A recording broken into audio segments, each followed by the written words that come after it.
Hey guys, it's Max, aka Elam, and this is my website, maxchan.com. Also, can be elamappla.com, and that will work as well.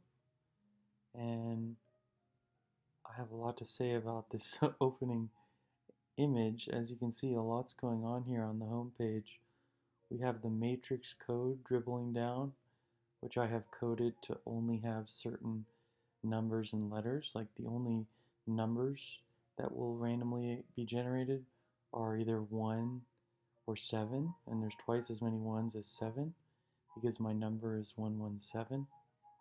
Um, the other day my mom was visiting me and she said, "What is 117?" Because I was wearing one of my custom long sleeve shirts, which I'm actually not sure if it's in my shop. To give you a reference, yeah, this one. That's me, and there's the 117. So I was wearing this, and my mom said she liked it better than what I usually wear, this black one. And I said, um, thank you. And she said, what does 117 mean? Like a genuine, curious question. And I just laughed, and I didn't have time to explain it to her, so I just said, that's a whole nother conversation. Because we only had limited time together. But so I think I explain it in my book pretty well. So if you go here and you click this button here, it will open the book of Elam. And if you click here, you can have the audio version. And I think I explained it there. So getting back to this image, to give you some new material, this is my newest art, and it's AI generated art, but I have, with the human touch, um, put a collage together is the word. And over here, we'll start with the man that is also a tree. That would be Elon. That is me. Um, I am the one who generated this using AI, and I said a man who is a tree, and it just drew this first try, and I was blown away. I tried it several other times, but this was the best one by far. And you can really tell that he is the tree, and the tree is him. And during my self discovery, I started calling myself Elam, and then I would look at what Elam meant because all I knew is that I was Elam, but I didn't fully understand, well, what does that mean? What does Elam mean? And one of the things it means is tree. If you just Google Elam meaning, it says forever eternal tree. So forever and eternal I can rock with. Of course, I was like blogging about infinity at the time. And then tree, I'm like, well, that's kind of random. Like, why a tree? But as you can see, I'm still learning about that. But it got you this great artwork, right? So now I could just talk about all this forever, but I'm gonna try to move on. So that explains this. This is tree lum. This is the man tree. This is me growing, and I'm facing this way. This is my profile picture, basically, because I don't have a Facebook profile. I coded my own website. This is my profile picture.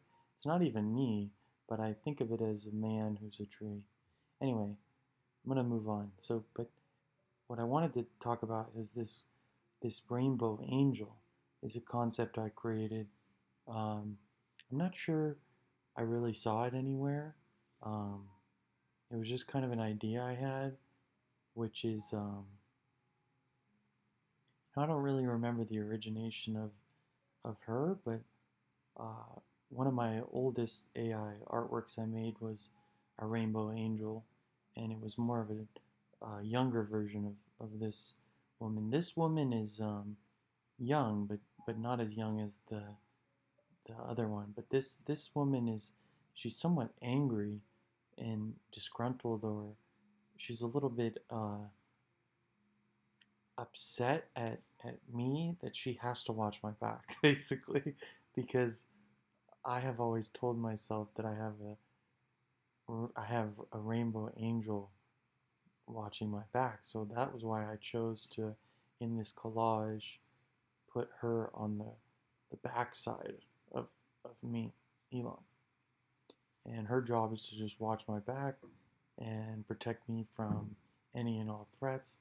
She does a great job, but she's a little bit annoyed that she because I'm not doing a great job at what I'm supposed to be doing. So she's like reluctantly protecting me. Um, but there are many like her. But I guess this is, and I did generate some other images of her, but I guess this one's my favorite. Um, anyway, so that explains these two images, right? And then I guess the idea is, it's like taking back the rainbow, because the rainbow was somewhat stolen from God, because it was originally a Christian symbol of like God's protection, as one way to interpret a rainbow. It's also just like I would relate it to natural law of like light refracting in a certain way, and um, I have my philosophy of the rainbow that God showed me in my previous video I talked about, saying everything is brown. Um, Man, my computer's like overheating. Can't handle this. I'm gonna close everything except for this page. Yeah, it's still having a hard time. Let me close my coding thing. We'll just try to make this work. But anyway, this right here is lapis lazuli. So Elam is also a place.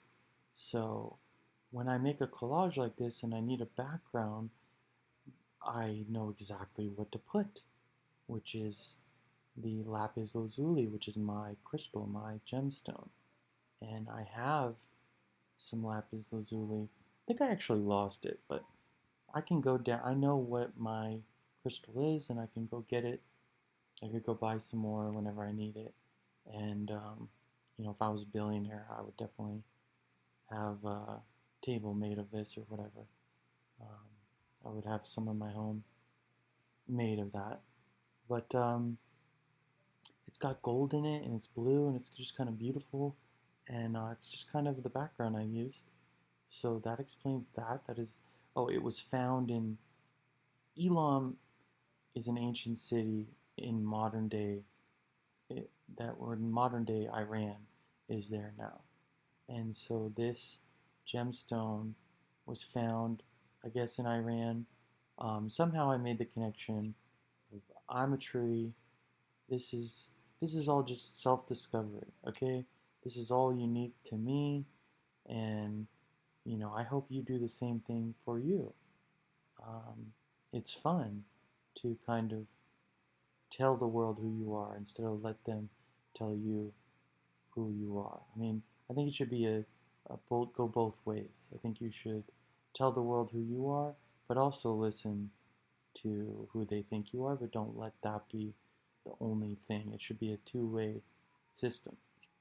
Um, so now if we look at what I'm reaching toward, I like how his arm is going out. He's reaching toward, or I should say, this is me. I'm reaching, that's what I'm trying to tell people when they go on this page. I'm reaching toward Cloudland, this mythical utopia that I've written about and blogged about, both practically and fictionally. And this is a floating civilization that is heaven on earth, because it is the merging of the clouds and the land, bringing the clouds down and rising the land up, and getting closer to heaven on earth. Cloudland is the step in that direction. It is the experimental civilization and utopia that if I could, if you could be anything and you knew you'd succeed, what would you do? I know exactly what I would do. I would be the founder of Cloudland. And Cloudland would be a very real place that you could go that would not be out to get you, basically. It would be trying to make everyone thrive as much as possible. And easier said than done. I'll get into later the practical difficulties of actually forming a utopia. Like, for example, would it need a military? Would it need roads? Would it need a monetary system? And then you have all the would it need immigration policies? If a citizen of Cloudland committed a crime in the United States and then took refuge in Cloudland, would we let him be extradited? Um, it gets very complicated. In addition to levitating the city in the air, um, there's several is not a good word. There's infinite complications of forming Cloudland, but I'd like to try to use part of my intelligence on designing that, or you know. Anyway, that's what Elam's doing. He's reaching for a better world. He's trying to create a better world than the one he was rooted into. Um, so he's kind of like trying to leave the tree that he was planted in almost.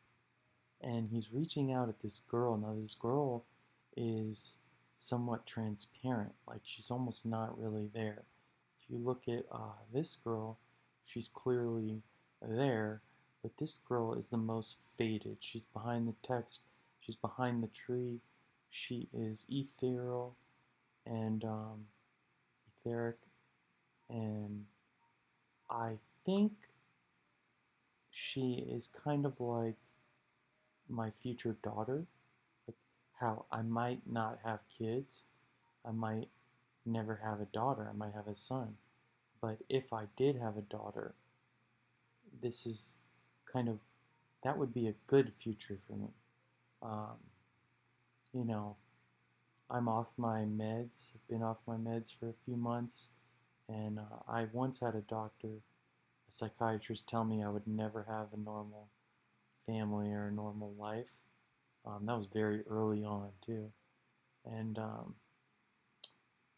you know, he might be right. So she's not real. She's potentially real. She's an option. She's in the wave of possibilities, but she is what he's reaching out for.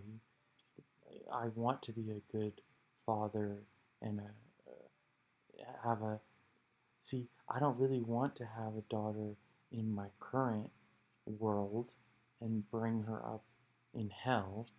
But if I had a better world to raise her in, then, and maybe that just means make enough money um, to live isolated or something, but I don't know. But I don't know who she is. I created her with the prompt of sky blue girl, um, and it's hard to say why I did that. I know why I did this one, but she ended up just looking great whenever I was doing the collages. She was always the centerpiece of this invisible girl. Is just makes everything else better. So that's him reaching out for that.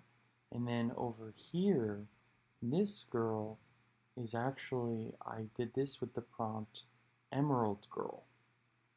And she is the combination of an emerald, like a green gem, and a girl. And like her eyes are extremely emerald green. She's got this interesting like headdress going on, but yet she looks strangely familiar with just like brown hair and a choke collar, and like, she looks very westernized, but somehow like almost like an elf that would give you a tour of Cloudland when you get there. So I would attribute this girl to a girl that I met at Santa Cruz when I went to see XXXTentacion live before he died. Um,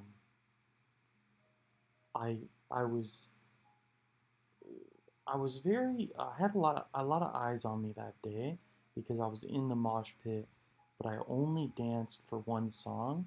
He ended up playing "Look at Me" like 13 times. Or like it was crazy how much he played it because I would only dance when he played that song, and everyone kind of picked up on this guy's only dancing to the one song.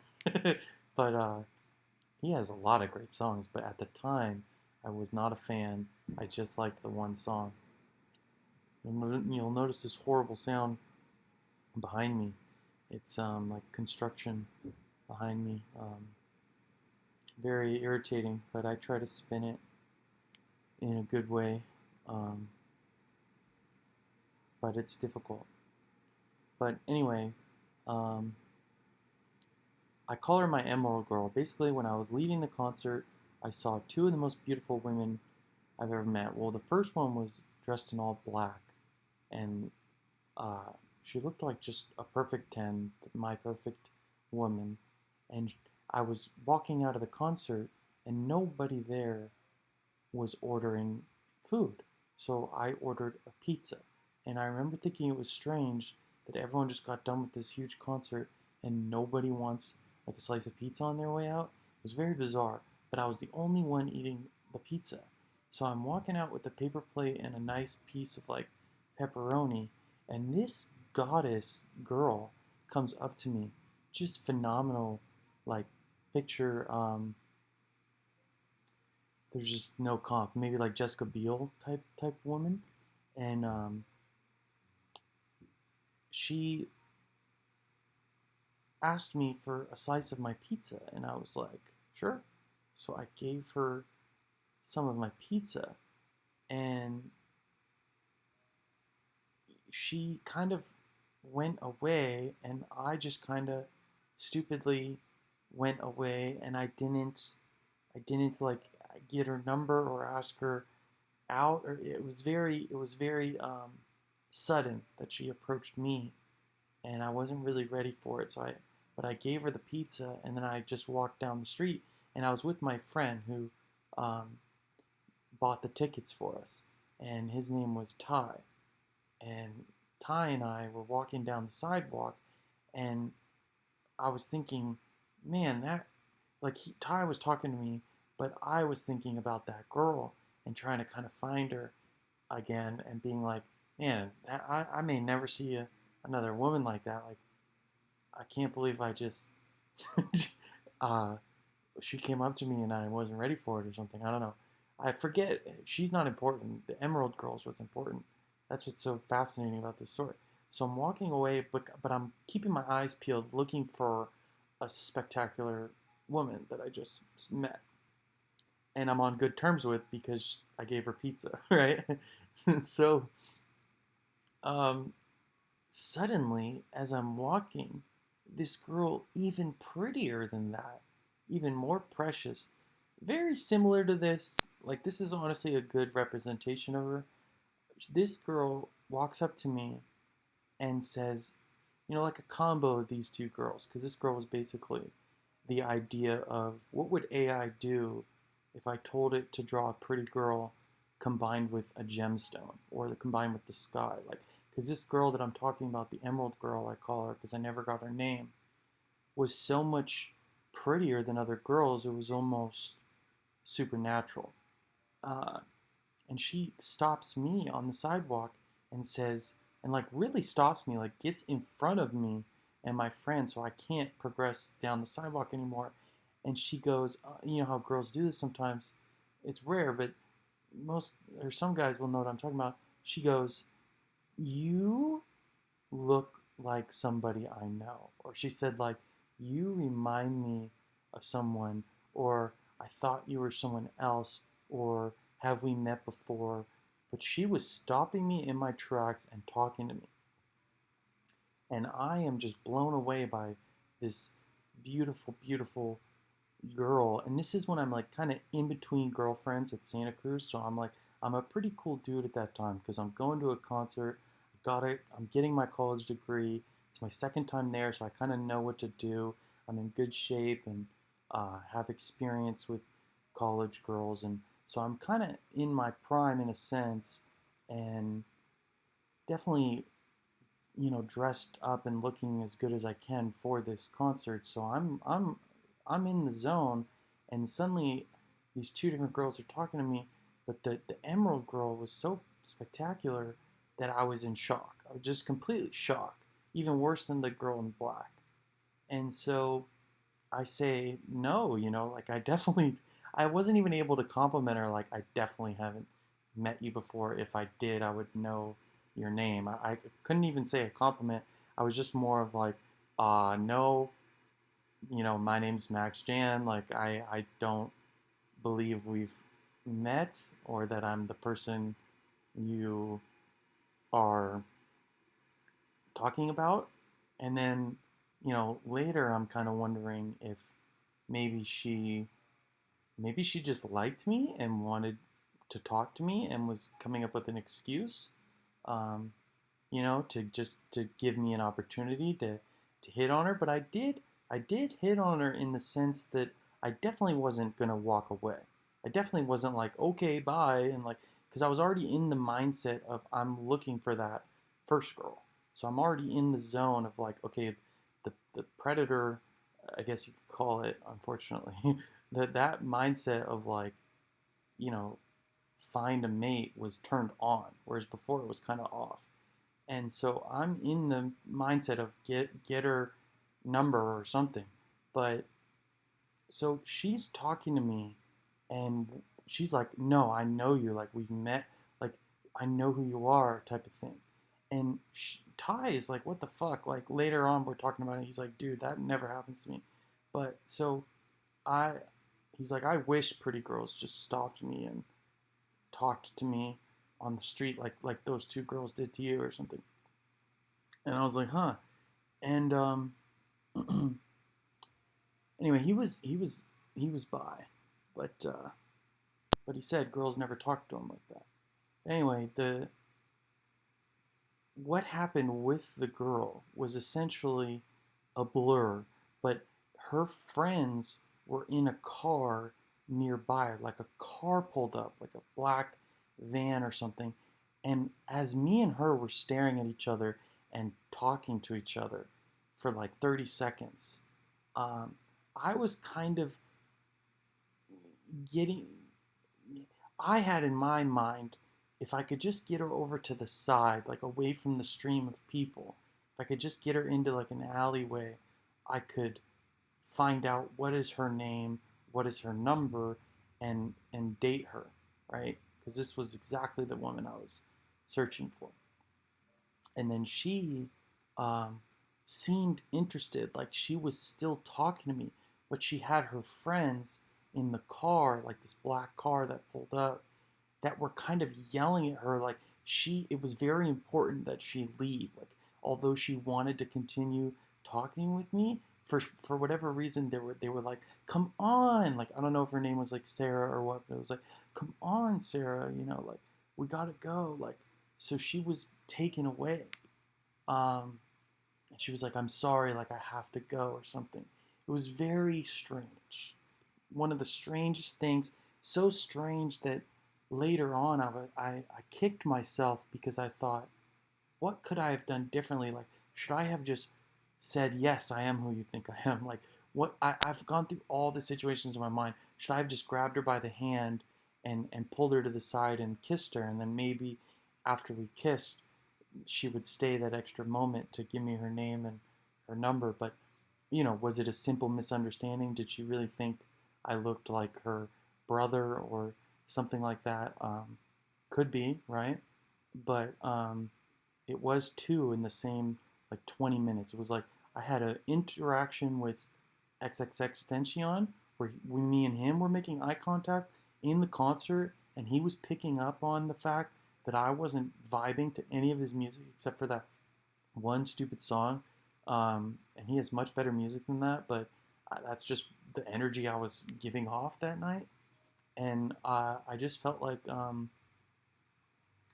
somehow I was a part of that concert, and then it was just a weird experience. Anyway, um, that's my Emerald Girl story, and I don't know her name. Um, and I don't know. She just seemed mystical to me. But anyway, the only person who can verify that story is Ty from UCSC, who I no longer keep in touch with, but he is a homie that would definitely remember that. So it is a real story. And unfortunately, XXXTentacion is passed away. But so that's her, and this is Sky, and then this is my rainbow angel watching my back. I'm in the tree. This is Cloudland, and that's the end of. They say a picture's worth 1,000 words. Well, I think that was 1,000 words or more. And then if you scroll down, you get the dropping of the veil, and then suddenly you can see clearly because the matrix no longer has you. Truthfully, that's just a bug, but I'm just turning it into a feature, looking on the bright side, and then, welcome to Cloudland. I know you're on your computer and it's 8 o'clock. Go ahead and go there and it will tell you what time it is because I programmed it like that. And yeah, I have a different song every time that comes up, and you can play or shuffle it, play it again, and all this stuff. So um, maybe I'll do a demo of my site on another day, but real quick, just want to show the blog is right now it's April 2023, but if you pull up my blog, you get an April post from 2021 because it's the best post I ever posted in April. And I just think it's cool that whenever you go to my blog, um, there will be each month there will be a new blog for you to read based on what I was thinking about in April last year and the year before that. And this is one of my better posts. It's very interesting about the significance of Godzilla versus Kong, which you would think is just a stupid action movie, but it's actually quite um, philosophically fascinating if you think about the true meaning of what it really is saying, and so you can just read that if you want. But basically, Godzilla is God, and King Kong is humanity, and Mechagodzilla is technology. It's basically my interpretation of this movie. But enough about that. Now we will get into my slideshow. If my computer has enough space to do this. Anyway, when you see this symbol, oh, and also big shout out to, well, let me finish that thought. When you see this symbol, what do you think? What's the first thing that comes to your mind when you see this symbol? Now, big thanks to my 100th subscriber. I've been looking at that number. I like round numbers. I would prefer 117 subscribers, of course, but 100 is great. And I'm interested in what kind of content you guys subscribed for or want more of or like, because I have chess content, I have Call of Duty clips, and then I have personal kind of philosophies like personal like justifications of my own delusions of grandeur, essentially, which can get kind of interesting. But then I also have general conspiracy theories um, that aren't about me specifically, but are just about the world in general. I'm curious what is your favorite and which is your least favorite.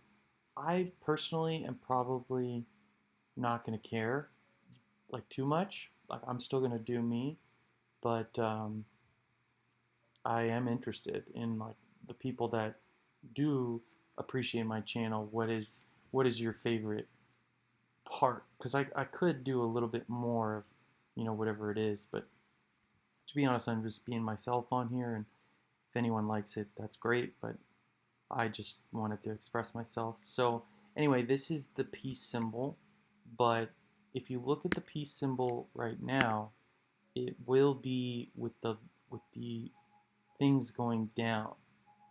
And this picture makes it look obvious that the true peace sign should be up and the one down is like bad. But the truth is, I went and did this myself with pretty colors and a circle and lines at a 45-degree angle, and this looks okay to me as like a peace sign. This is the other way of looking at it, and basically the question I'm asking is the peace sign right now, if you Google it, this is what you will see. Is this upside down? Did it used to be this way before we were all Mandela affected? And if not, if it's always been this way, going down instead of going up, if it's always been down, then why is the peace sign, hand sign, two fingers going up, showing the V going this way? That's what the two fingers are doing. And then your hand is like this. And these are the two fingers going up. So why wouldn't we do the two fingers pointing down? If you imagine like a gang sign, like two fingers pointing down, that would be peace sign. Why is the universal sign for peace up, and yet it's down when you look at the actual symbol? I don't know, kind of stupid, just a potential Mandela effect. The more I looked at this, the more it looks okay to me. Like it doesn't ring false to me.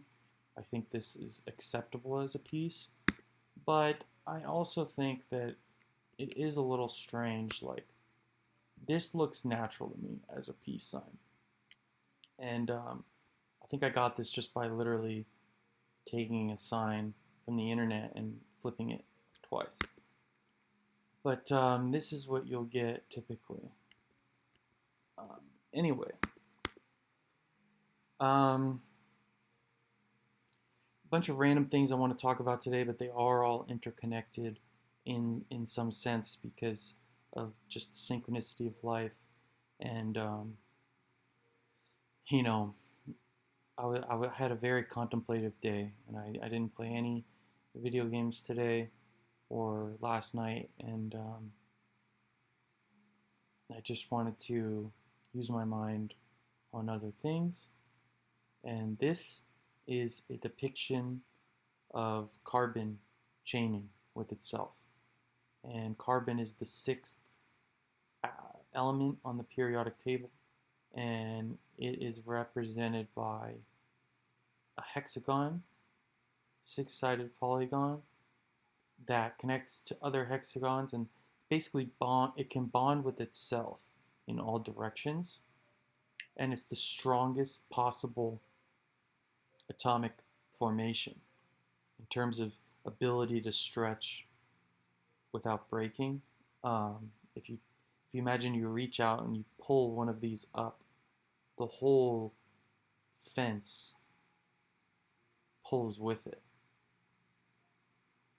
And you know, you try to get one of these hexagons out, you pull it up. Like if you imagine this is a solid surface here, and you're like magnetizing it up, the other everything else expands with it. And I was just kind of trying to think about God designing stuff, and or carbon-based life, and you know, why is that? And you know, what is it about this pattern? The reason I was asking about this pattern today is on my bathroom floor is this formation of hexagons, and this is me with the black and white sock, and I'm standing on a bunch of hexagons, and I was just thinking that looks just like the altered carbon stuff that they do in the background, as well as if I real quick, Metal Gear Solid 2, if we look at the images from that game, I believe somewhere in the symbolism of this game, you will have that right here. See? Perfect example. So in this game, my first video game I ever bought and beat, and still to this day, one of my favorite games ever. Notice the hexagons coming together. Okay, so obviously common pattern, but what is it about my life that my bathroom floor has this? Um, you know, what is God trying to tell me, if anything? If my favorite game has this, and my bathroom floor has this, and then the show has this. The show I don't watch. Wasn't that interested in it. I mean, I was, but I didn't like the first episode, I guess. I just didn't feel like getting into it. I might watch it one day, but this this channel on BitChute, Extreme Reality Check, um, had a video where they were talking about black goo, and they were talking about altered carbon. And on BitChute, you get a lot of conspiracy theories about the vaccine, I'll call it, where it's like changing your DNA. And altered carbon, well, DNA is carbon based. We're carbon based life, and so if we're altering your DNA, we're altering the carbon. So the show Altered Carbon could be like their channel is all about showing how in pop culture they're depicting what they're doing to the masses by altering their carbon DNA. And she even shares the spooky story of a guy who said he was in the forest and he saw, I think it was a deer, turn into goo and then into a man, like and the man said that the black goo, when it turned into a man, the man was wearing clothes and could pass as a real man if you walked by him on the hiking trail. So if he hadn't seen him change with his own eyes, like he wouldn't have noticed if he had walked by 5 minutes later. And so that could be a total false story, could be completely made up. But if you just assume it's real, um, that to me sounds like technology, like in the future. You know, I'll say future, but we don't exactly know what time it is. Like in 1984, he always says, um, even the dates are unreliable. Like he doesn't know how old he is or anything because he can't be too sure. Um,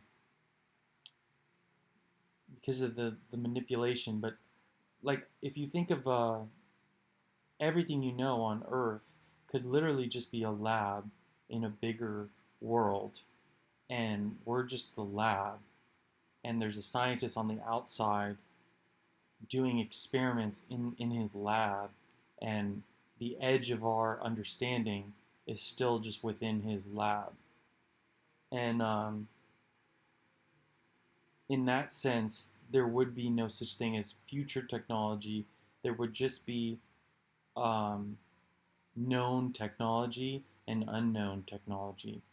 And any unknown technology that's being used in the present would be inconceivable, basically. You can only conceive of it as future because you think it doesn't exist yet. But I'm saying that this guy might have been telling the truth, and he might have actually witnessed what is already scientifically possible, which is having black goo, um, which is depicted in a scary amount of different, like Prometheus, I think was one they brought up. A scary amount of propaganda or Hollywood things.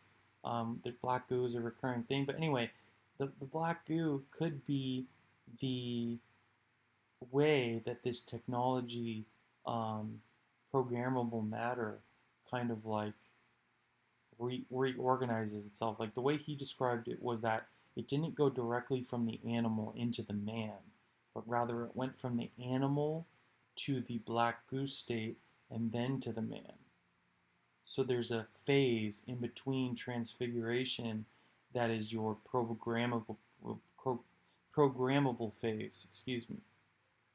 So from that black nothingness, you can form anything, and um, who knows? Is that a physical reality, like, or just a mirage? Um, I think it's more physical than that. But I always toy with the idea that maybe things are not what you things are not as they seem. Like maybe like a newscaster who's shutting the camera off when someone talks about Jesus and pretending to lose them due to technical difficulties. Is that person even a person, or are they, like David Icke would say, like a reptilian um, shapeshifter type being who is pretending to be a newscaster and actually has like an agenda. Um, like it's just a possibility. I'm not saying it's a probability. I'm just saying it's possible. Anyway, this phone number in my book, I talk about instead of calling 911 for help in Cloudland or in my ideal civil society, we would call 117 because 911 is the number for the occult attack, which because I believe 9/11 was an inside job, simply put. Um, you know, so 117 is my number. So I've been doing a little bit of mathematical pattern recognition on what is one out of, you know, 9, and what is 1 out of 11, and what is 1 out of in a percentage, like just looking at the patterns for fun, just to try to figure something out. But anyway, 1 out of 17 happens to be a 10-digit decimal after the point 0. And so I thought of it as a phone number, and I called it, and it doesn't work. But if I can't get it so that the phones all, you dial 117 and then it goes to my company or like something like that, or like you call me just by dialing 117. If I can't get that, I would buy this number if it's for sale. Just like I bought elamapplet.com for like $10. It's like, it's alpha male in reverse. Like, so I'll buy that, but anyway. Stupid, no one answered, doesn't matter. Let's move on. This is my book. Uh, Real quick, I just wanted to say I don't like how has the book aged? I haven't read it recently or listened to it too recently, but I did listen to it a few weeks ago or something, and I would say certain parts are a little cringy toward the end, or also in the beginning, middle. Um, calling myself an alpha male is definitely not a good look. It's just not consistent with my daily lifestyle right now. So the whole thing is a little bit off-putting, understandably. However, it is a good summary of all the things I did have to say, and I think I do provide an eloquent defense of conspiracies on a broader sense. Um, I do explain the truth of why Elam exists and why it must exist. And, it's an interesting book, but I don't know that it's aged particularly well. I'm not attached to it. I just think it's the best I could do at the time, and it's got a great beginning, and I don't know. I'm not blind to the flaws in it, but I guess. Oh, one other thing I wanted to say is about it is, you know, I was trying to speak to the devil in you in parts of it to also be able to speak to the God in you. Because if I just go straight for talking about Jesus and God the whole time, you have the devil and God in you. And my hypothesis when writing this book is that you have more of the devil in you, potentially, or enough of it in you that if I'm not appealing to him, I'm not getting through to the average Joe. So I have to say, hey, I'm evil too, in a certain sense. Um, I don't know. It's really hard to explain, but also in my blog, it's like sometimes I was frantically talking about my own problems because I didn't want to be hypocritical. I don't want to be this shining example of Christianity because I can't live up to that, and I don't want to be exposed as like one day like, look, he talks about all this but he actually does that. It's like, well, yeah, there's a verse in the Bible like everyone is bad, like, yes, everyone, something like that. Like there's not one righteous man, no, not no one. And so I don't know, that's kind of where that was coming from. I took a break from writing this year, but and I do worry about people reading this book and being like, oh my God, he actually said that. Like toward the end, there's some bad stuff in there, but I don't know, man. I don't know. I don't know how to deal with it. I just leave it up there for anyone to read. I think it's got some good stuff in it. So even if it's got some bad stuff, at least it's pretty fucking sweet. Honestly, I still would give it like an 8 out of 10. So here we got Cold War, Call of Duty Cold War. This is how I spent most of my day the other day, and this person is got a custom outfit and going around with a sword and a gunfight. Don't bring a gun to a sword fight. Is what this guy's saying. But I have thoughts on, you know, if I'm to be creating Cloudland, and if this is truly me, and my destiny is to bring this to existence and to reunite with Emerald Girl, to have Sky Girl as a daughter, and if to make her happier. If I am to really be the man who, like Tom, we can look back on in history and look at Thomas Jefferson and the Declaration of Independence and say, oh, that was a great man. He actually helped us out with some of those inalienable rights. Well, I, of course, aspire to do something great as well. I don't want to just live my life and do nothing.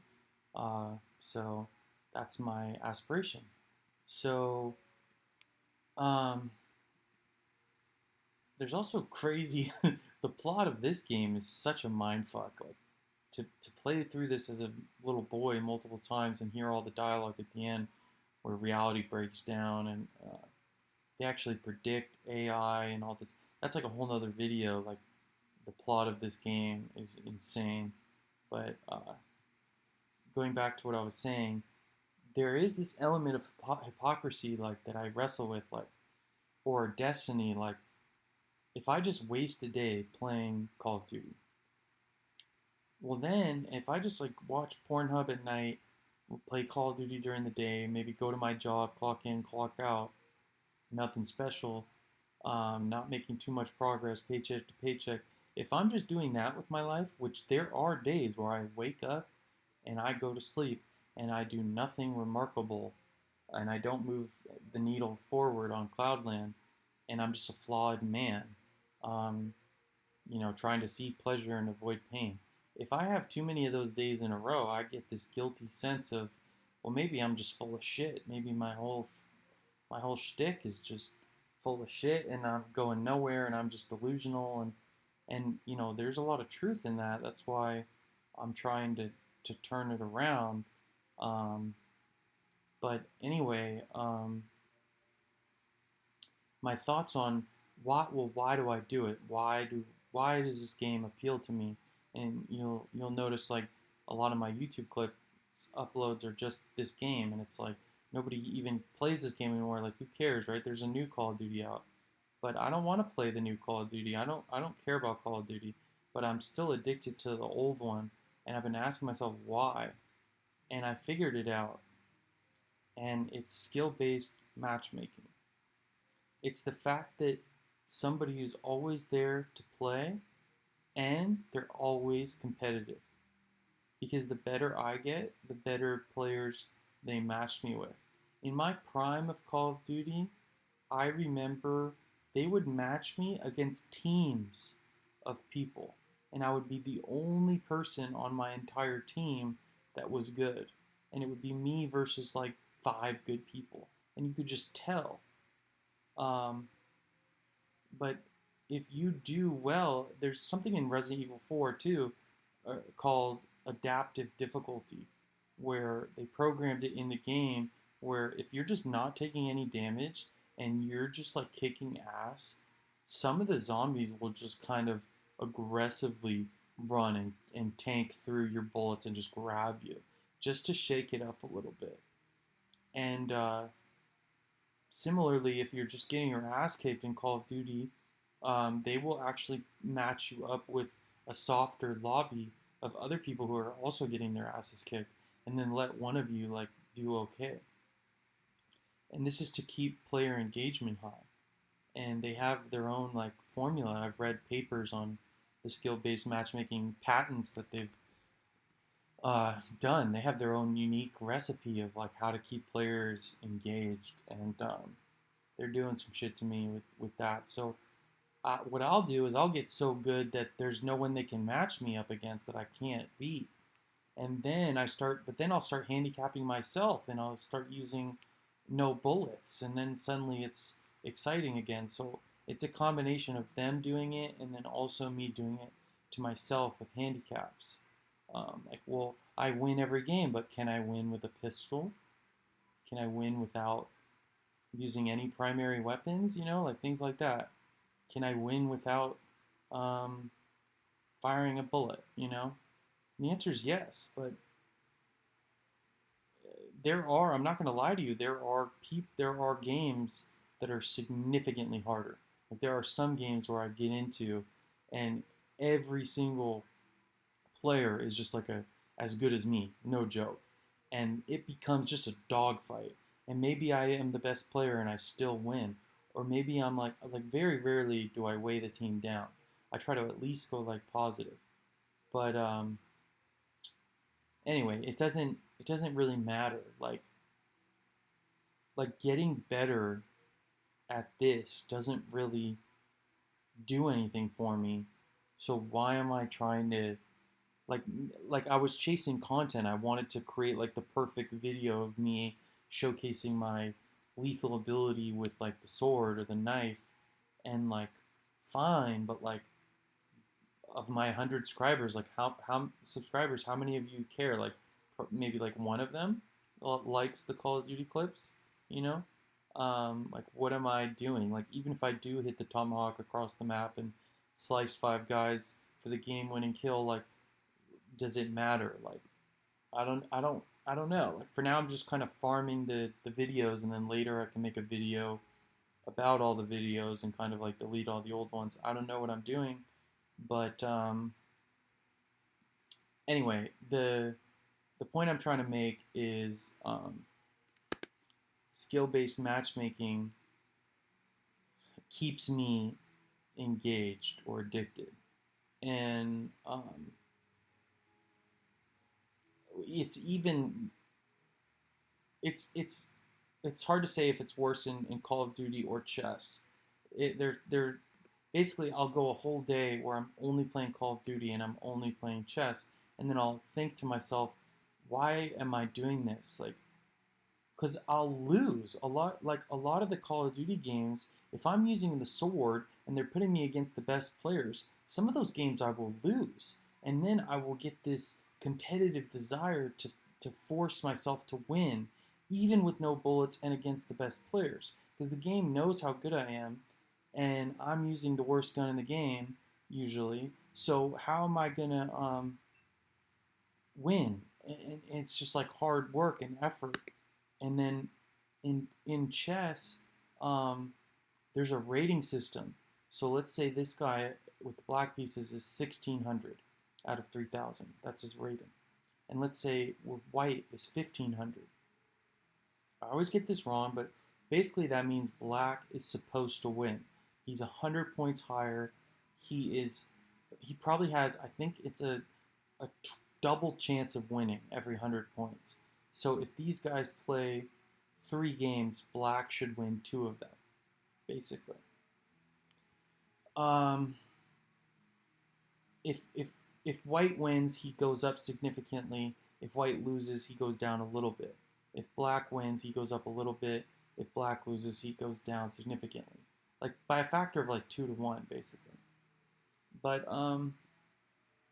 anyway, I am the white player, and I am 2,100. That's my highest rating. And if I'm playing at a 2,100 level, the game is going to be close because I'm going to be paired up against someone who's either, you know, high 1900s all the way up to like 2250, like somewhere in there. So they're going to be really fucking good, and I'm going to be playing them, and if I make one small mistake, I might lose. And you know,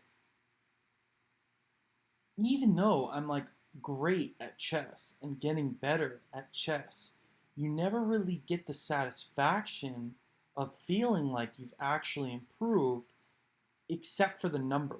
Call of Duty doesn't have a number next to your name. It does, but that number doesn't go down if you lose, so it's meaningless. Whereas the number next to your name in chess actually indicates how strong you are.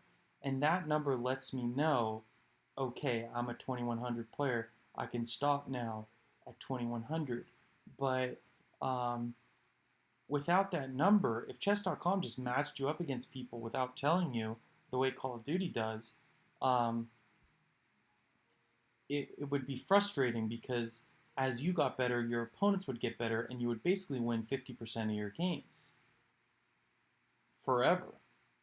Even if you started losing, essentially, because then you would face easier players.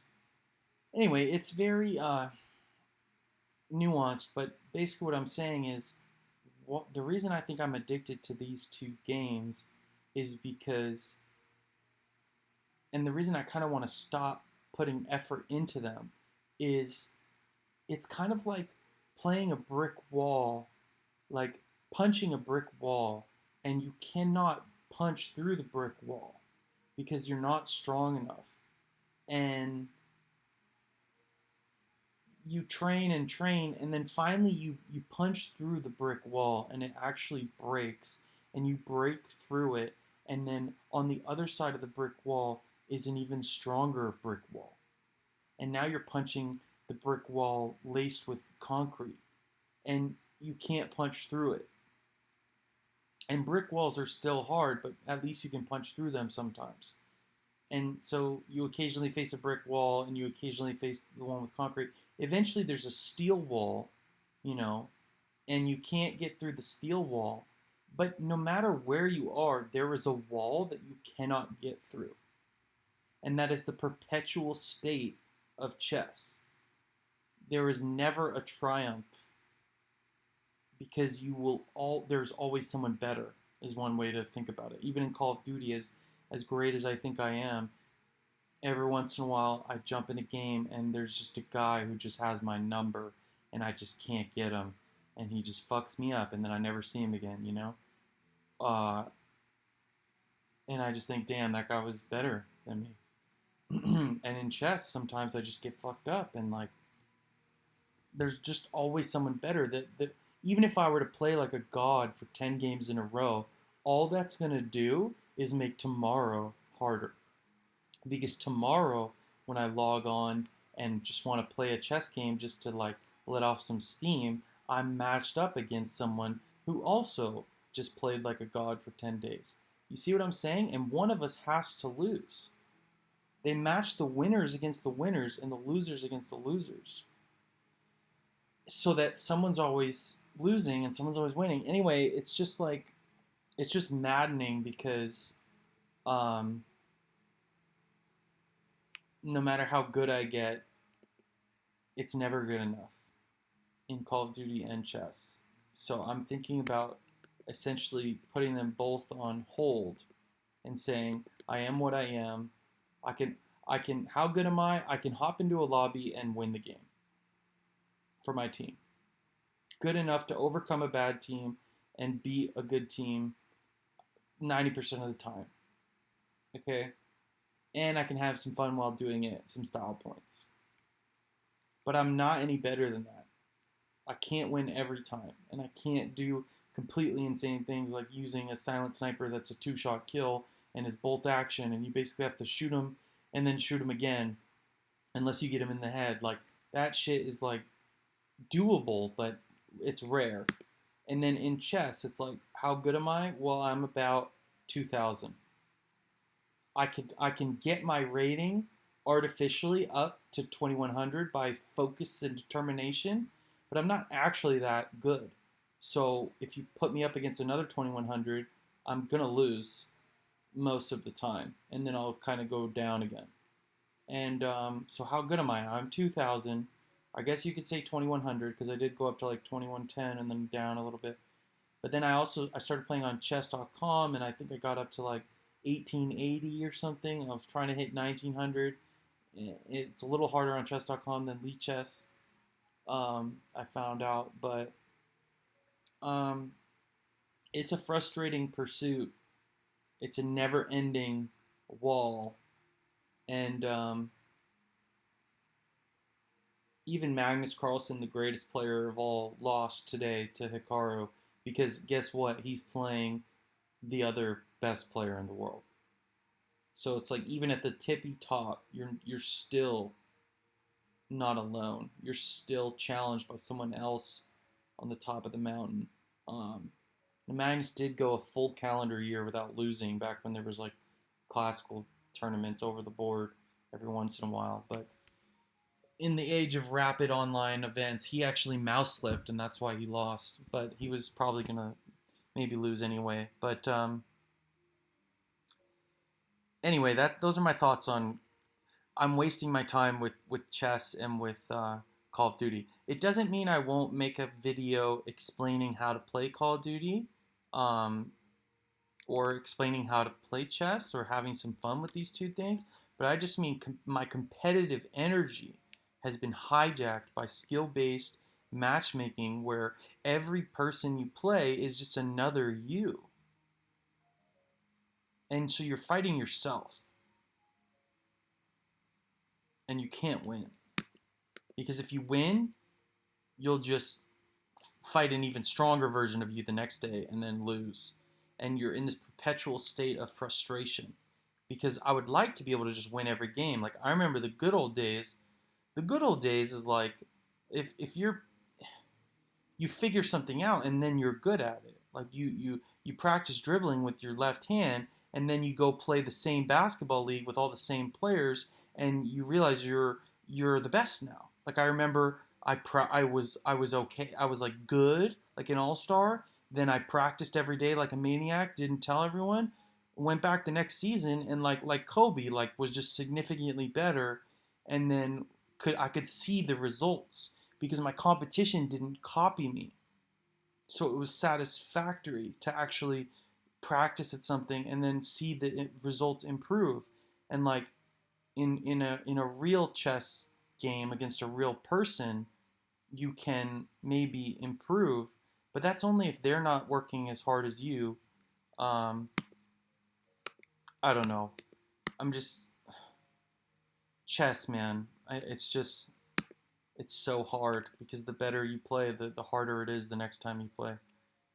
And so I would like to do these for fun, but to take my competitive energy and not let it make me addicted, to try to free myself from the addiction of it and try to instead focus this is my goal. I want to in order to bring about Cloudland, I need money, and that means I need to take the weapon of my brain, and instead of solving this problem, I need to solve this problem. And this is my career profile on Meta that I made with them after they recruited me and interviewed me. And they basically have this beautiful set of problems I can practice. I have only done the 3 warm-up ones, and then the first puzzle that isn't a warm-up is I tried last night, and it was too hard to solve immediately. I solved like 3 of the test cases out of like 30, and I need to solve them all, and it's difficult. And I'd like to start making videos more about that, like coding stuff, and I'd like my brain to be working on those problems. Um, if that makes sense. And I've had this thing in my head, which is on the phone with the engineer. I remember them telling me, it was either Google or Meta, they were saying, yeah, you need to be able to be comfortable with matrix problems. And it's so interesting because I make a lot of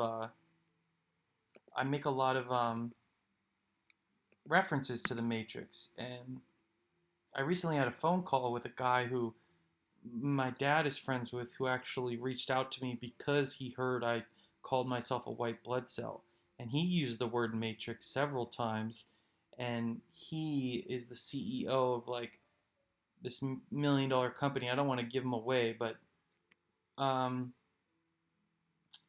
anyway, in order for me to escape the matrix, the way like Andrew Tate puts it, I think, get out of the matrix. Um, you have to solve the matrix problem, or I do. This is my interpretation of my predicament, is in order to get out of the matrix and not be like a slave to money, I have to solve this matrix type problem, because a matrix problem in computer programming is like this, where you have numbers in rows and columns, and that's referred to as a matrix. And the question is, can you, with a computer, iterate through these numbers, these rows and columns, with for loops, nested for loops? Um, if you're not a programmer, you just kind of won't know what I'm talking about, but it gets tricky. And that's something I need to be comfortable with and good at, and I'm not. And it's a problem, because I don't think I get out until I can make money doing that. And then I would, because the reality is, I would like to be here. I would like to be wealthy and successful and be able to be making this video with high-tech equipment, with an ocean view, and making plans for Cloudland. And maybe this is already Cloudland, because the more I've thought about Cloudland and how I would set it up, the more it seems like this reality, this world that we're in right now, isn't that bad when you have money. Because if you have a lot of money, you could go to a place like this and just chill here and do whatever. You don't have anywhere to be, you don't have any obligations. Money is basically freedom. And if you have enough of it, you really could just live here and work on whatever you want to work on, do whatever you want, have over whoever you want to have over. You're basically free. So this is a goal of mine. It's a step on the way to Cloudland. It would be my own little sanctum, and I have to put my head into I have to take my brain that is good at this, and we're talking 99th percentile. Like ChatGPT 3 took the SAT, and it got the same score I did on the math section, 700 out of 800. It's probably better than that, like by tomorrow, but that's my score as well. My first try of taking that. So I know I've always been at the 99th percentile. I just am. And the question is, what do I do with it? Well, I do jack shit. I get tricked by skill-based matchmaking, I've been trying to figure out why am I so addicted to this. And anyway, I need to grow up, you know. And anyway, this is my symbol on a business card that I designed, and I'm proud of it. It's one of the few things that brings me joy in my little room that does not look like this. Is I have this card, and it's a reminder that this was once just a dream, just a thought in my head, and then I actually took the time with scissors to buy a thing and cut it, and then with a marker, you know, draw my thing, and on the back it has like my phone number, or sometimes I do like a URL on my website. Um, Sometimes I hand them to girls. Sometimes that works, but it's very rare. Mostly, I just wanted to have a business card I could like hand to someone, like if I had some sort of a business. I don't know. It's like it's just cool, you know. It glitters and it's really tangible when I have it in my hand and it reflects the light. It just reminds me that you know I am trying to do something with my life. And you know, I am bipolar. I'm off my meds, and I was listening to Wayne Dyer last night, and he really helped me out. So I had a dark couple of days, just being sucked into Call of Duty and not being able to stop because my competitive desire was like, no, you need to. It's not good enough to go 40 kills and 12 deaths with the knife. You need to get 50 kills and one death, and then that'll be worth a video, you know. And then I would just like try for hours and like it was just frustrating. And then so I listened to this guy on YouTube, and I've heard him before. I'm a fan of his, and he said a great metaphor. He said, "Imagine you're on a boat, and this is your life. Your life is you're on a boat, and you're going in the water, and you know you are on the boat, and you're looking backward at the wake that your boat is making. So your boat is going left, and the wake is going from behind it to the right, and you are on the boat looking to the wake, and you are responsible for the boat." And he's like, "Well, who's driving the boat?" And the implication I got from what he was saying was like, stop looking backward at your life and hyper analyzing it and trying to figure out where you're going based on where you went, right? Like trying to determine your destiny by reading the clues, which I'm guilty of what your life has been so far. He's like, no, like turn around and drive the boat. And, you know, you will not get there by like the boat will not be propelled by the wake. The wake is just the the effect of what you've already done. Um, so you know, I don't believe in determinism. I believe in quantum physics and the wave of possibilities of free will. And so I liked this little Wayne Dyer YouTube speech because it just made me think, you know, maybe I can stop looking at the wake and trying to overanalyze what it means, and I can turn around and actually do things in the present moment to try to affect my future and to try to steer the boat away from the rocks and to try to hit the gas pedal so I can go fast. Because what do you do in a video game? You get on a boat, you hold right trigger and you look forward and you steer, you know, like in Resident Evil 2. And or 4, sorry. And the reverse is very slow. But anyway,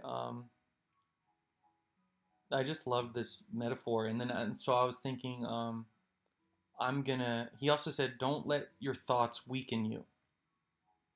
And so I was like, oh wow, because I was caught in this like depression kind of, and I was like thinking, oh, I'll never amount to anything, or all this Cloudland Elon stuff is. I'm not living up to the name of Elam, I'm just a flawed man, and I started to feel bad. But then I thought, what if I don't think things that weaken me? What if I only think about things that strengthen me? And I thought about all the things I could do if I turned around and started driving the boat, all the different possibilities of where I could go on the river or of life. So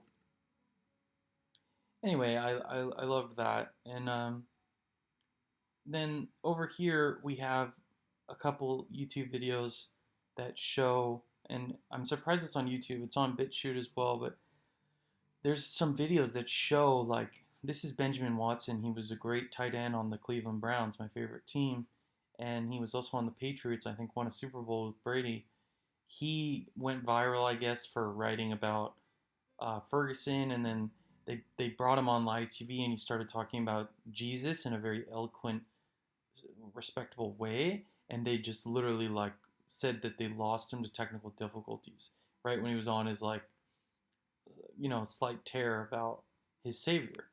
And whether you believe in Jesus or not is completely irrelevant to what I'm saying. What I'm saying is this system of the news is pretending to lose him to technical difficulties, to restrict your ability to hear the gospel. Unless you truly believe that they actually lost him due to technical difficulties. But if you believe that, then how can you make sense of this? Because this is a guy, I think his name is Neymar, wins the soccer World Cup or whatever, and he has a headband that says Jesus on it. And when they aired it on TV, they photoshopped it out so it's just a white headband. And so you get to watch the celebration without the obnoxious mentioning of who the Son of God is, basically. I mean, what rationale could you have to remove that if not an agenda within the system to get rid of Jesus? And why? Why do they care? Why are they anti-Christ? It's because they are pro the world. And this is a system that is worldly. And Jesus and the Bible talks about heavenly things and talks about denying yourself. So Satanism is all about self-indulgence, and I happen to like a little bit of both, but I'm no shining example of a good Christian. I'm just commenting more as a philosopher that the reason why there would be an incentive to remove this from his headband, if this is what actually happened, right? Maybe I'm just totally wrong, right? But if they really did take this off, and that really actually fucking happened, and that lots of things you see have been tampered with, um, to remove the message of Jesus, if that is true, why would that be true? What possible reasoning could they have? And it's because Jesus said you don't get to do what you want to do. I looked into the hearts of man and saw that they were continually evil, God said, before he flooded us, I think, or something like that. Anyway, so I'm Elam, the founder of Cloudland. Am I fit to be king? Hell no. Heaven no. I'll say heaven no.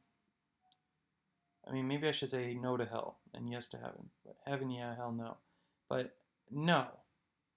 Let your no's be no's and your yes be yes. That's another biblical line. But am I fit to be king? No. I'm just a flawed, sad man sometimes. And it's a little ridiculous to think of myself as a king. Um, I'm just a normal guy. Maybe not even that, right? Maybe below average, right? Some days it feels like that. Sometimes I feel like I just can't do what other people can do. I can't go to the mechanic. I can't make an appointment. I can't I can't budget my money or do all these things that everyone seems to do. Like sometimes I just want to crawl in a ball and be pathetic. Um, am I a total failure? Maybe, but some failures are better than others. And this is a quote. I'm reading a book on George Orwell, and George or Winston Smith says to his lover Julia in 1984. Um, he she's basically like, so what? You're gonna like take down Big Brother? And he basically tells her, no, I'm doomed, but some failures are better than others. Like he knows before he starts writing down with Big Brother in his journal, he knows that they're gonna catch him and he's gonna be tortured for it and it's not he's not gonna win. But he does it anyway because he knows that the alternative is also failure, and so he'd rather fail by trying to do something great than fail by doing nothing at all. And some failures are better than others. It actually reminds me of the line in Animal Farm.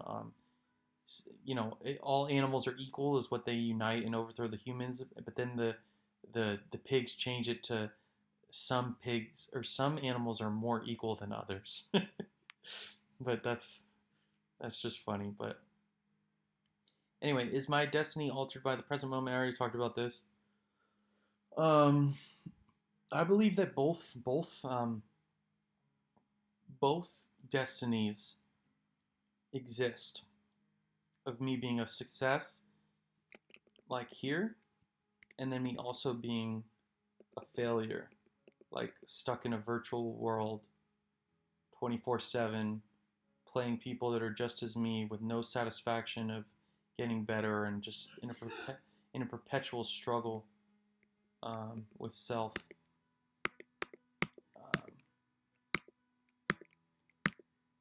Um, and then I had this idea of political entropy, which is, would a new utopia eventually decay into the same problems we have now?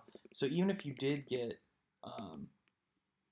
if you did get Cloudland up and running and it was perfect or really great and much better, would it devolve over time? And if entropy is a thing, would the United States of America eventually crumble due to entropy? And what are we doing to prevent it? What kind of political upkeep are we doing to prevent the inevitable? If entropy is a natural law, which it is, how are we going to preserve our democracy? I would argue it's already eroded, but I'm just not sure what sort of maintenance we have. I guess we have elections every 2 years and every four, but I would say the entire system needs to be rewritten every 100 years or 117 years, let's say. Um, Another thing is, are our problems inevitable? Like I said with immigration, there's like these universal problems that would arise that maybe this is the best we can do, and we can't.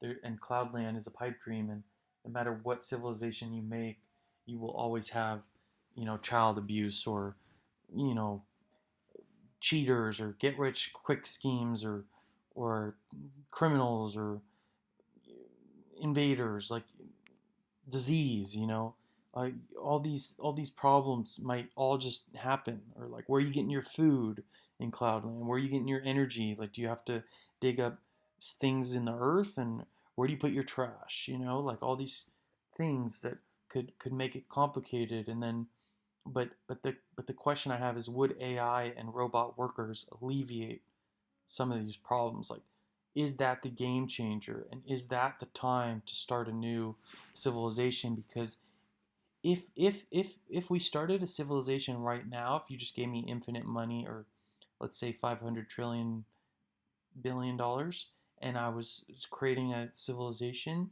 well, I would still need people to operate the subway, or the sandwich shop. Someone still has to make your sandwich.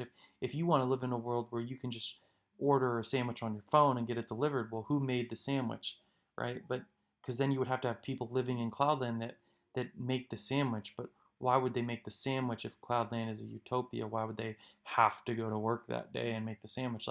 So in order for someone to be rich, other people have to be poor, basically. In order for someone to order DoorDash on their phone of Mendocino Farms, there have to be workers that are willing to pay or to give their time for that. But robot workers eliminate that dichotomy, so suddenly you don't need other people to be poor for you to live rich. You can have robots be making the sandwich, and then suddenly you don't need fast food workers. You don't need anyone to be bullied into these jobs, basically, because everyone could be ordering food and getting it delivered, and you wouldn't need any lower class people basically to do these necessary jobs because you would have robots. And you could maybe make it ethical somehow where they don't have too much of a consciousness, but that gets really tricky, right? Because maybe they overthrow us for being slaves. If you give them too much, maybe they forget your ketchup and you increase their AI a little bit, and then suddenly they remember your ketchup, but they also remember that what it means to be free. Like it's complicated, like the balancing of the robot workers. But anyway,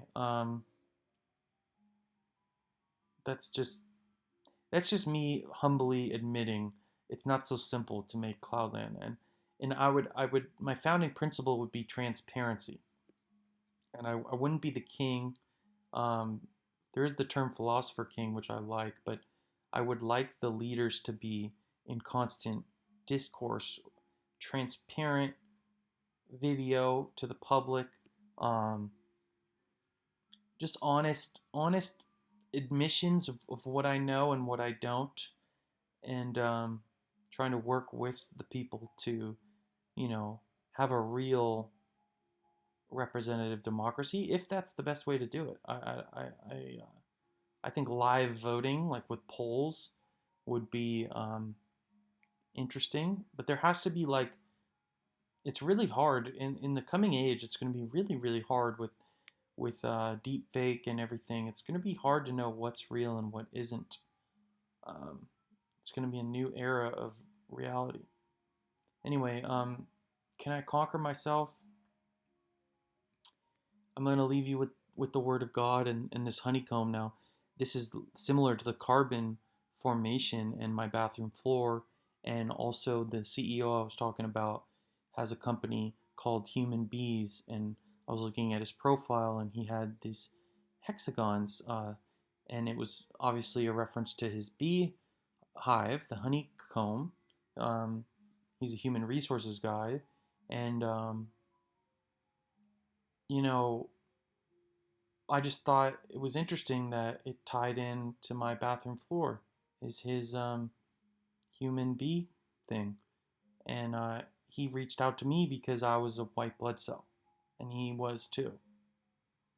And he told me about this guru that he thought I heard it from, and I explained to him that I got it from myself, but also Jonathan Adam Pants.